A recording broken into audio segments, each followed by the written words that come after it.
Hello everyone, and welcome back to another YouTube video. So now that the Owl House is finished, I can finish my Owl House what ifs. Sorry that it took so long. Which means I have to look back at my old videos and realize how cringe I was. Looking back, I wanted to make some revisions to King's Tide. So here is the revised version for this what if.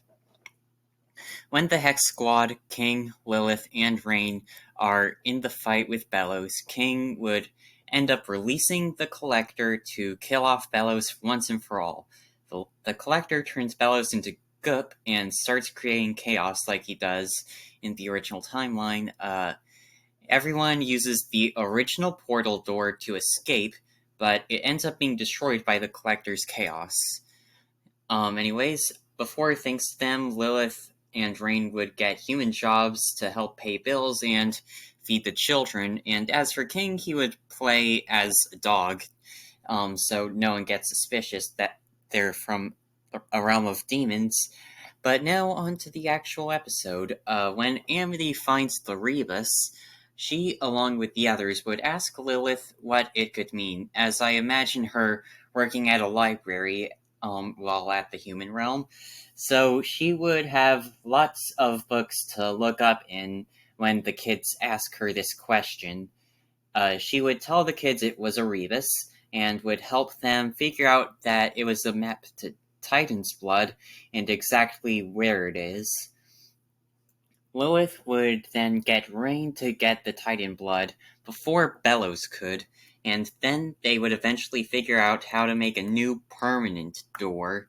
I can also see King having some existential crisis, having some questions about himself, as the Collector would have told King he's a Titan when he released him. So everyone goes back to the Boiling Isles, but by the time this happens, Bellows has managed to possess Hunter and decides to pretend to be him until he can find another vessel, hiding up all his green goopiness. In for the future, Ida would be out of the picture because her curse never got worse.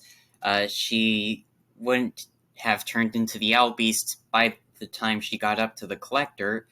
Like by the right after everyone went to the human realm. And thus the Collector would turn her into a puppet. And since King never taught the Collector how to play the Owl House, he would have to come up with his own games to play. That could mean devastation for the people of the Boiling Isles, but they would be less vulnerable in their puppet state, as they wouldn't need food, water, oxygen, and could be fixed in an instant by the Collector if they ever break. Things may look like how they did in the Mooring Mark comics that were made prior to For the Future's release, or at the very least in a worse condition than they were in the original timeline. But besides that, the episode goes pretty much the same, but the Collector wouldn't even know that Luz and the others are back at the Boiling Isles, because Bellows isn't there with him, and wouldn't know about King's betrayal, because that technically never happened, to the Collector. King was brought to the human realm by thieves who stole King away from him. And so, even though everyone still gets captured by Basha and Kikimora, they absolutely kick her butt with the help of Lilith and Rain, before making their way to the Titan's skull. In Watching and Dreaming, everyone tries to find where the Collector keeps his puppets, but right before they can, the Collector finds them. He's excited to see King, but not as excited to see the others. The Collector is about to obliterate them, but King is able to vouch for them, and the Collector doesn't turn them into Bellows pancakes. Through most of the episode, Luz and everyone else would try to teach the Collector ethics like they did in the original episode. But while they're jumping from place to place, Lilith and Rain were able to sneak further into the archive house and finds out that Titan magic can cancel out Collector magic. Meanwhile, with everyone else, Huntlos is able to get close enough to the Collector to stop his game of pretend and possess the Collector. The Collector is able to hold him off long enough for everyone to get away, but Belos, with the powers of a god, starts causing havoc.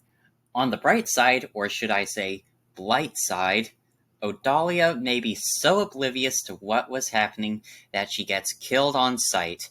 Yay! Odalia's dead! Lilith and Rain somehow make their way back to Luz, King, and Camila, who were separated from everyone else when Belos possessed the Collector. They give King the information that Titans are perfectly capable of killing Collectors, and from there, King and Collectos would have an all-out god brawl. While this is happening, the rest of the Hex Squad tries to comfort Hunter as he starts blaming himself for bringing Belos back to the Boiling Isles and killing everyone, but they eventually calm him down, saying it's all fine, all of that good stuff. Back at the god fight, Luz gets Thanos snapped and makes her way to the Between Realm, gets Titan powers, and now Belos is really done for. From there, they manage to get him out of the Collector, allowing him to kill Belos off properly this time. And from there, everything goes back to normal. Everyone is turned back to flesh and bone instead of puppets. The Owl family is reunited. The Coven system is demolished. Alador gets a divorce, which is easy because Odalia is dead now. And the Collector goes back to the stars. A relatively short one, I would say, but again, there's only 3 episodes of Season 3. I wonder whose fault that is. Well, anyways, I hope you enjoyed this video. Please like and subscribe, and I will see you all later. Bye.